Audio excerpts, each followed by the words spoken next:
September is not even finished and we've already gotten ourselves some October content update to dissect, so without any further ado, let's go through it. And so before you think I got a little bit too lazy with the edits this time, please give me a chance. I'm just trying some new things out. Okay, we'll go with the little cam this time around and let's focus in what October has for us. Okay, so we just got ourselves the Galar starters released finally not too long ago, and we are already getting their Dynamax forms. It doesn't look like we're going to get their shiny forms, but I mean it's something. So we're getting presented with October content update with Dynamax Grookey, Sobble, and Scorbunny as Dynamax debuts, as well as Zamazenta in its shiny form, which is going to come right after Zacian form, which is debuting in just a couple of days by the time I post this video. So this is going to be a fun month, it looks like it. So for the max battles, once again, the Galar starters are going to be debuting, as well as Fallings. Oh my god, I missed Fallings so not much. So we just got Fallings on the last raid day, which was kind of like underwhelming, but I mean, it wasn't new shiny, it wasn't really that usable, it's still not really that usable. But yeah, Fallings is going to be part of the max battles. It's going to be able to be shiny. Apparently, it does look like we're getting ourselves 3-star max battles, so that's going to be a new level of difficulty added to the max battle shenanigans. So that's going to be fun and all. Out of these 5, there's one that we are still not really sure which one or which Pokemon is going to be, so we're going to have to be paying attention for the future news and what it takes to that. But yeah, 4 new Dynamax Pokemons are going to be joining the game during the month of October, and that's going to be fun and all. So moving on to 5 stars, we are going to get Zamazenta, Giratina, and Darkrai. So Zamazenta is going to be the shiny debut, and it's going to take place from October 4th to the 14th. Origin Giratina. Am I the only one who absolutely loves this Pokemon? It's going to be around from the 14th to the 28th, and then Darkrai, as per usual, in Halloween events in Halloween month from October 28th to November 4th. All of these can be shiny. All of these are quite usable within the game. So in what it takes to Zamazenta, only in its hero form, do keep in mind that there's still like a different form to both Zacian and Zamazenta, but on its hero form, it's number 7 in what it takes to the list of fighting type attackers in what it takes to PvE. So not a terrible Pokemon at all. It's going to be competing up there with like the Mega Evolutions and stuff. So not too shabby. Then Giratina on its own as well is one of the best. Well, I mean, it's the best non-fused, non-mega ghost type of attacker in the game, if we can call it that.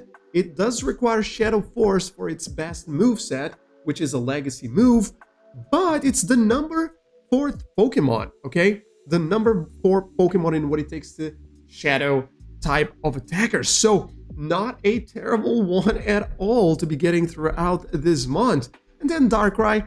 Darkrai on its own, it's not a terrible one, but there are so many better Dark type options that, well, it doesn't really get the spotlight it deserves due to how badass it looks, but it's still number 11, so it's not terrible. It's close to the top 10, but then it gets out absolutely dominated by things like Tyranitar, all of Tyranitar forms that are available, a lot of Megas and stuff like that. So it could be a nice budget counter in what it takes to dark type attacks, but I don't really think it's going to get that much better in what it takes to these. So that pretty much does it for the 5-star raids. Then if we move on into Mega Raids, we get some really nice comebacks, just like Mega Blaziken from October 4th to the 14th. One of the best fighting and fire type attackers in the game.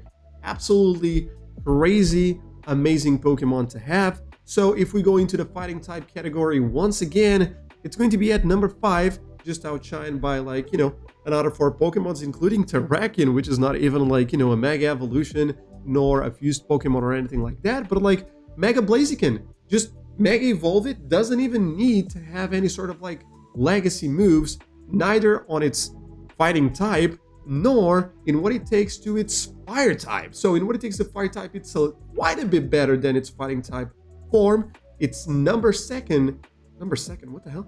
Number 2 right behind Primal Groudon. So with Fire Spin and Blaze Kick, it has some really nasty DPS. It doesn't really do as well, or it's not number 1, I'm assuming due to the fact that it's kind of like a glass cannon when compared to Groudon, but amazing Pokemon to have. So the first Mega that we're going to have during the month of October is going to be amazing. Then Mega Sableye, which is, well, it's good to Mega Evolve. It has a double typing, Dark and Ghost type, so it can be really good for Candy Boost, but I guess that's about that. There isn't really much to be said about Sableye, but it can be shiny.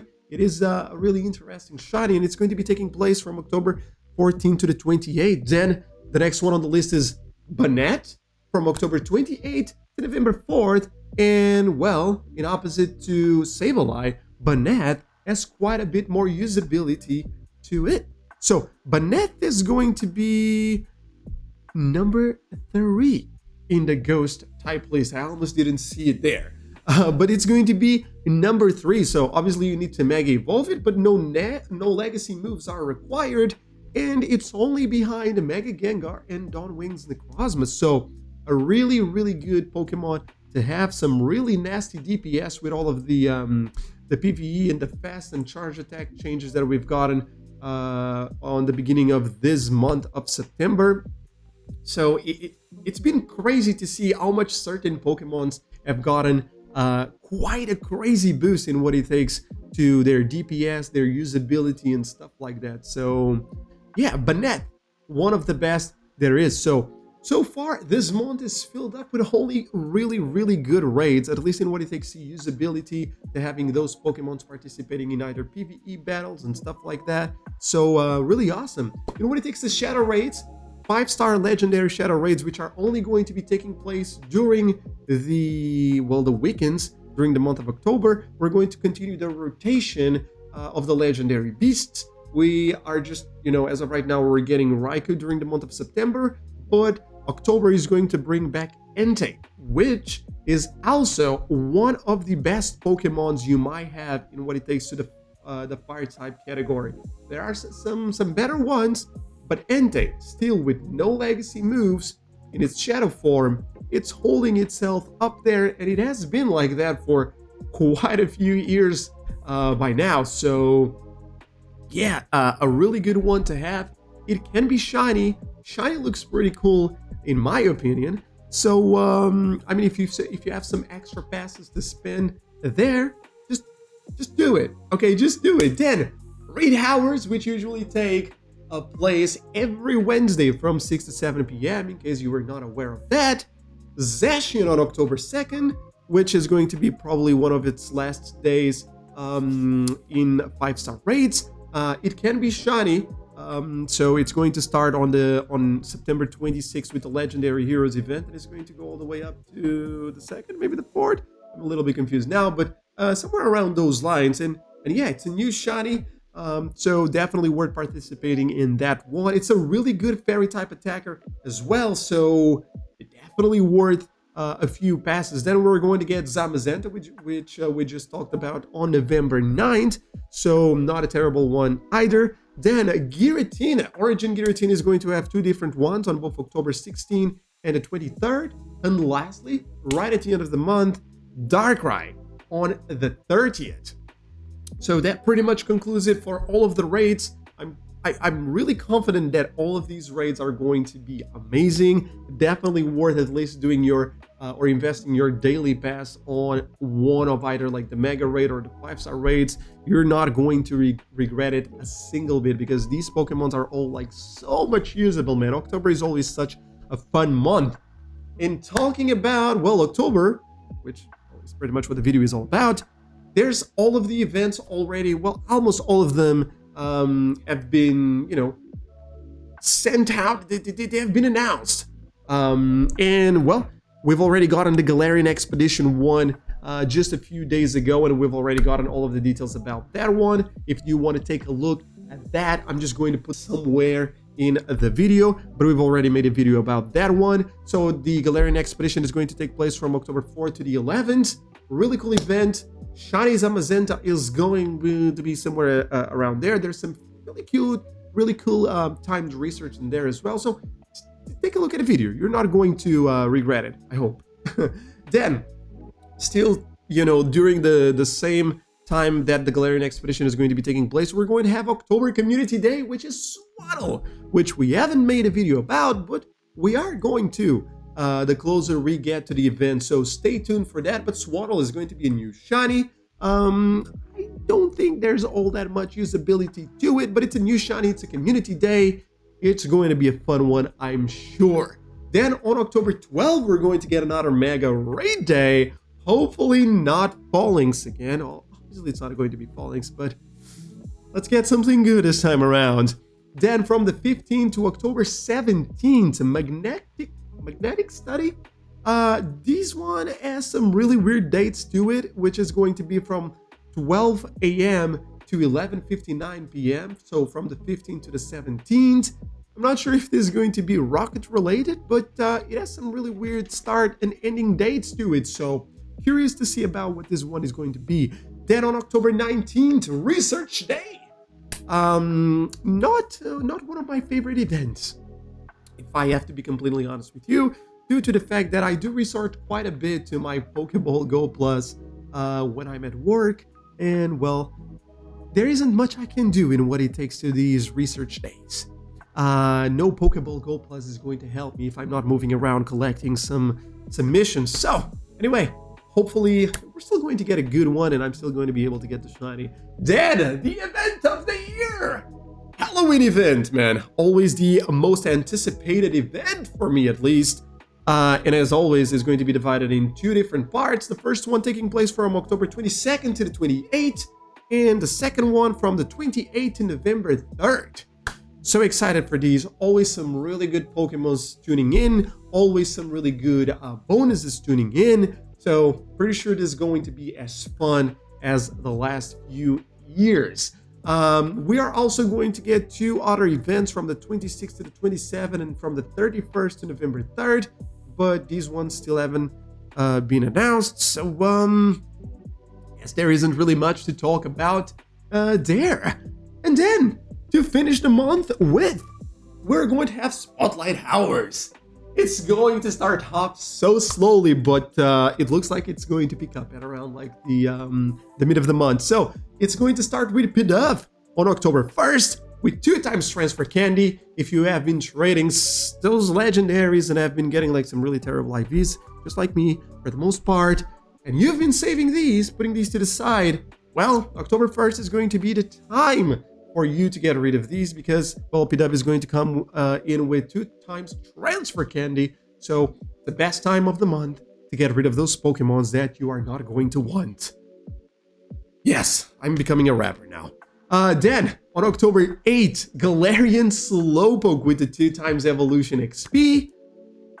Such a slow one, dude. Evolution XP is just meh.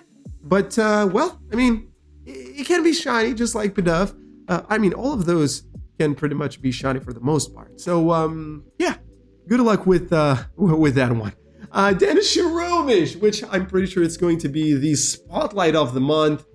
If you're not aware, there are certain Pokemons within the game that do have or do award more Stardust than the base 100 per catch.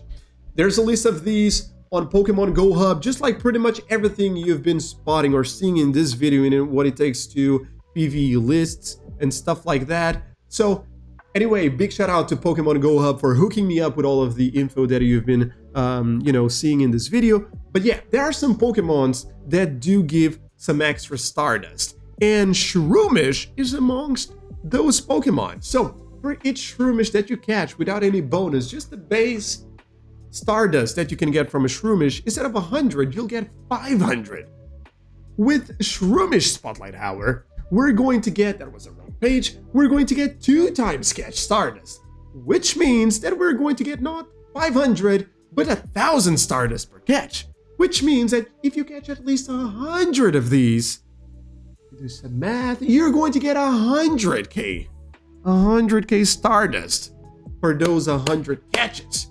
If on top of that, you have some really nice weather boost, as well as some star pieces on, you get like 2k or close to 2k Stardust per catch. So don't miss this one, please. Just do yourself a favor and don't miss this one for nothing in this world. These spotlight hours I forgot to mention, but well, if you're familiarized with it or if you're looking at the screen, they always take place on Tuesdays from 6 to 7 p.m. So just mark that on your calendar, October 15th. I cannot be doing anything else other than Shroomish Spotlight Hour. And that's it. And that's it. So then moving on to October 22nd. This one is going to be a triple one, which we haven't gotten in a while now. And we're going to get both Ghastly, Duskull, and Litwick. All some really interesting shinies. Out of the three, my favorite is Ghastly. We're going to be getting 2 times catch XP for this one. They're not the easiest Pokemon, with the exception of Duskull, I'd say, to hit Excellence on. So in what it takes to XP, it's going to be kind of like, you know, either you're going to get a lot of Duskulls and be lucky with that, or it's going to be somewhat, you know, harder to hit those Excellence, but not impossible. So if you're lacking the XP, this is not going to be a terrible one either. So yeah, definitely recommend on participating on these. All of them can be shiny. Once again, I can't stress that enough. And yeah, it's going to be a fun one, I'm pretty sure. Then, last one of the list, October 29 with 2 times catch Candy, the triple interrogation mark Pokemon, which is still, well, it hasn't been announced yet. So I'm kind of like assuming we're going to get a new Pokemon here. I've been wanting to get like a Mimikyu for so long. But we still haven't gotten it, so maybe this is going to be the year. I don't know. Guess we'll have to wait a little bit more and see. But I guess that pretty much does it for the month of October. We're going to get some really nice raids, some really nice spotlight hours, some really useful Pokemons out of these. And as per usual, it is one of the best months of the year to be playing Pokemon Go because of all of the awesome things that it brings alongside with it. So yeah, I'm not going to be taking any more of your time. Thank you so much for stopping by. Hopefully you guys enjoyed the video and got something useful out of it. And as always, without any further ado, I'll see you guys on the next one. Up until then, stay awesome, stay safe, stay scrubbity. See you guys on the next one. Peace.